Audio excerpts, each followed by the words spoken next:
Hello बच्चों, आज हम करेंगे formation of PN junction layer. तो पीएन जंक्शन लेयर जो है सबसे इम्पॉर्टेंट है, आप इसको ध्यान से देखिए। ये आपका पी टाइप सेमीकंडक्टर है और ये आपका एन टाइप सेमीकंडक्टर है। अब इस पी टाइप सेमीकंडक्टर में जो इमोबाइल चार्ज कैरियर है वो नेगेटिव है, लेकिन पी के अंदर मोबाइल क्या है, आपने देखा था होल्स। तो पॉजिटिव जो है वो ऊपर रखा है जो मोबाइल है, और नेगेटिव नीचे रखा है जो इमोबाइल है। Similarly mobile charge carrier positive, mobile charge carrier positive आप सब जगह ड्रॉ कर सकते हैं। बुक्स में सिर्फ आपको मोबाइल दिखा रखे होंगे, इमोबाइल नहीं दिखा रखे होंगे। अब ये एन में मोबाइल हैं नेगेटिव,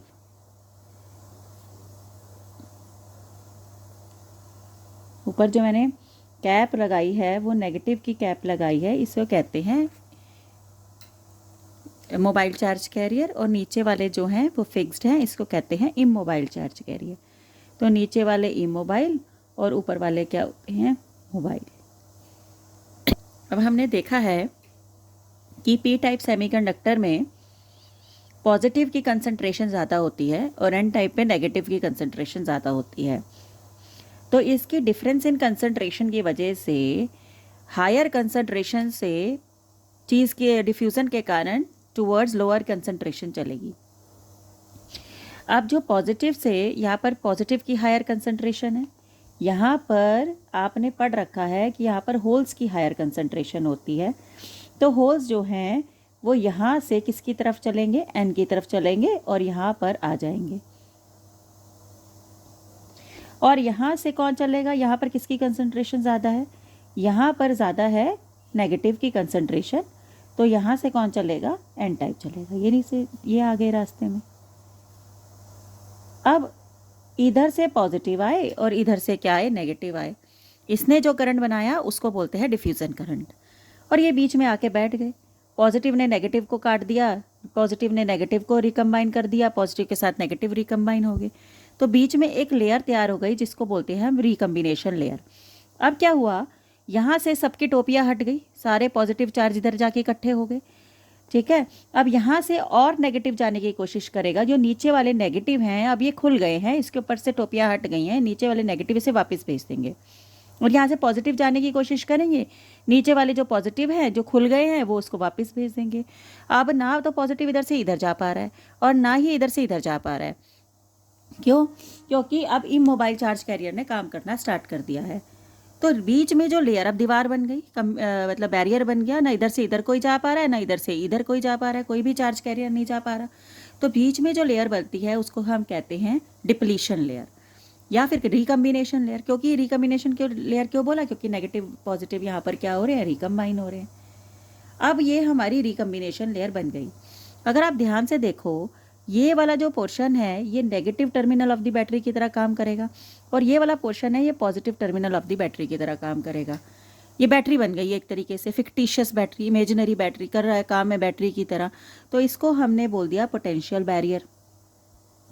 अगर ये बैटरी है, अगर ये कुछ क्या कहते हैं पोटेंशियल है, इसका कुछ बैरियर है, तो इसका कुछ वोल्टेज भी होगी, बैरियर भी होगा, वोल्टेज बैरियर, तो उसको हम वी भी कहेंगे। ठीक है, तो ये हमारी डिप्लीशन लेयर हो गई। अब क्या करना है, अब मेरे को, अब इसके अंदर जो लेयर तैयार हो गई है जिसके कारण चार्ज कैरियर इधर से इधर नहीं ट्रैवल हो रहे हैं।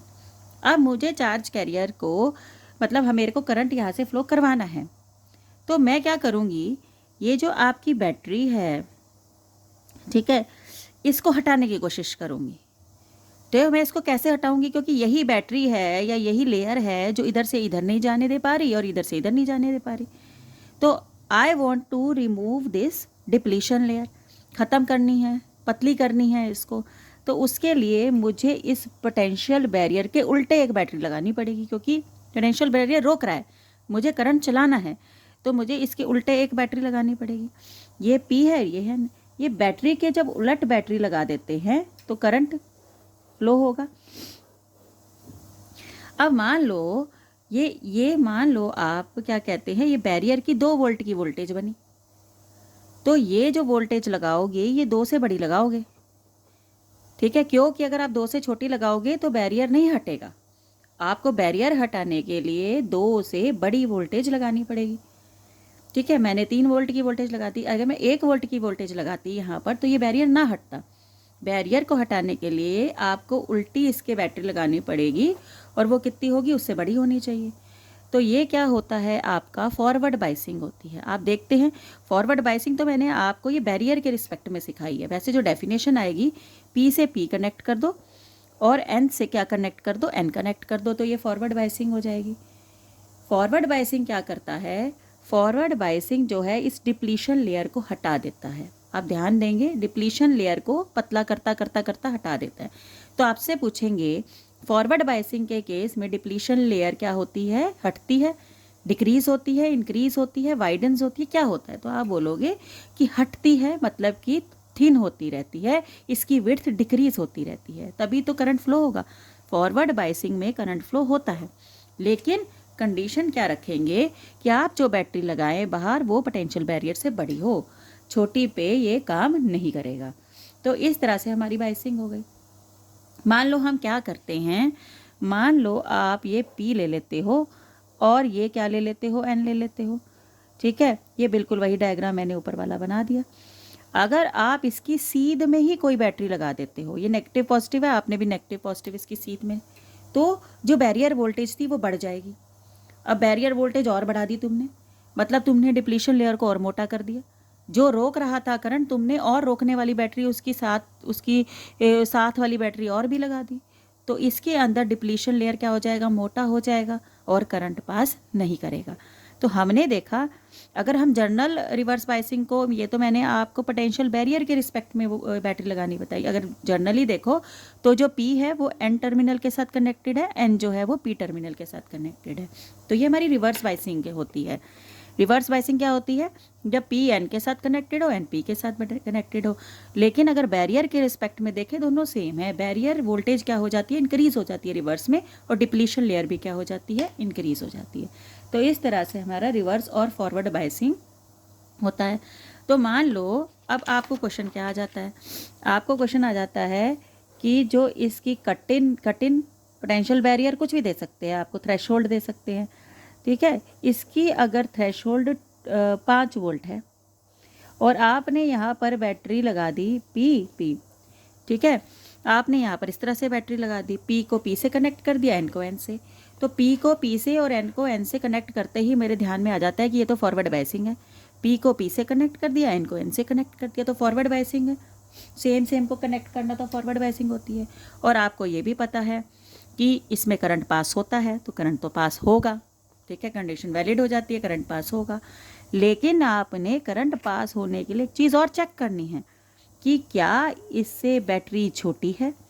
अगर इस बैरियर से बैटरी छोटी लगा दी तो आपका करंट पास नहीं होगा। तो अब ये कंडीशन क्या आ गई, ये कंडीशन है तो फॉरवर्ड बाइसिंग की, लेकिन करंट पास नहीं होगा। क्यों नहीं होगा, क्योंकि आपने बैटरी क्या लगा दी, बाहर वाली बैटरी छोटी लगा दी, ठीक है। किससे छोटी लगा दी, ये बैरियर वोल्टेज से छोटी लगा दी। इसका नाम थ्रेशोल्ड वोल्टेज या कट इन वोल्टेज भी होता है। इससे छोटी आपने वैल्यू लगा दी। अगर आप इससे बड़ी वैल्यू लगाते तो ऑब्वियसली ये करंट क्या होता, फ्लो होता। तो ये होती है हमारी फॉरवर्ड और रिवर्स बायस की कंडीशंस। तो एक बारी हम यहाँ से देख लेते हैं। आपने देखो, अब ये है आपका P टाइप सेमीकंडक्टर, नेगेटिव जो है इमोबाइल है और पॉजिटिव जो है मोबाइल है। तो आपने क्या किया, यहाँ पर आपने N टाइप लिया, ये पॉजिटिव इमोबाइल और नेगेटिव क्या हो गए, मोबाइल हो गए, ठीक है। Due to difference in concentration यहाँ से P चलेंगे और होल्स चलेंगे और यहाँ से N चलेंगे, ठीक है। ये बीच में इकट्ठे हो जाएंगे, जिसको हम डिप्लीशन लेयर कहेंगे, एक बैटरी की तरह काम करेंगे, जिसको हम पोटेंशियल बैरियर बोलेंगे। अब आपको एक चीज़ नोट करनी है, इसके नेगेटिव को, इमोबाइल को नेगेटिव एक्सेप्टर आयंस भी बोलते हैं, और इसके जो पॉजिटिव नीचे वाला है उसको डोनर आयन बोलते हैं। ये चीज़ आपको ध्यान रखनी है। एक्सेप्टर आयन इसके इमोबाइल को एक्सेप्टर, क्योंकि एक्सेप्ट कर सकता है, दे रहा है, ठीक है, लेकिन ये बाद में एक्सेप्ट कर सकता है, तो ये एक्सेप्टर आयन है, और आयन देने के बाद ये क्या बन गया, देने के बाद ये इसने दे दिया, सॉरी ये होल है, ठीक है। अब ये होल है तो ये ले सकता है, अगर ले सकता है तो इसको एक्सेप्टर बोला, ये दे सकता है इसमें नेगेटिव है तो ये इलेक्ट्रॉन है, तो ये दे सकता है तो इसे डोनर बोल दिया। तो ये इस तरह से शुरू होता है। ये एक प्रोसेस था जो मैंने शुरू में ही आपको डिफाइन कराया था, एक था डिफ्यूज़न करंट। डिफ्यूज़न क्या था, due to difference in concentration यहाँ से होल्स चले और यहाँ से नेगेटिव मतलब कि इलेक्ट्रॉन्स चले, तो इसकी वजह से जो करंट बना उसको हमने डिफ्यूज़न करंट बोल दिया। एक और प्रोसेस इसके अंदर इन्वॉल्व होता है जिसको हम बोलते हैं ड्रिफ्ट करंट। अब हम ध्यान से समझेंगे कि ड्रिफ्ट करंट क्या होता है। अगर आप ये देखो, ये मैंने थोड़ा सा बड़ा करके डायग्राम बना दिया, ये पी टाइप है, ये एन टाइप है।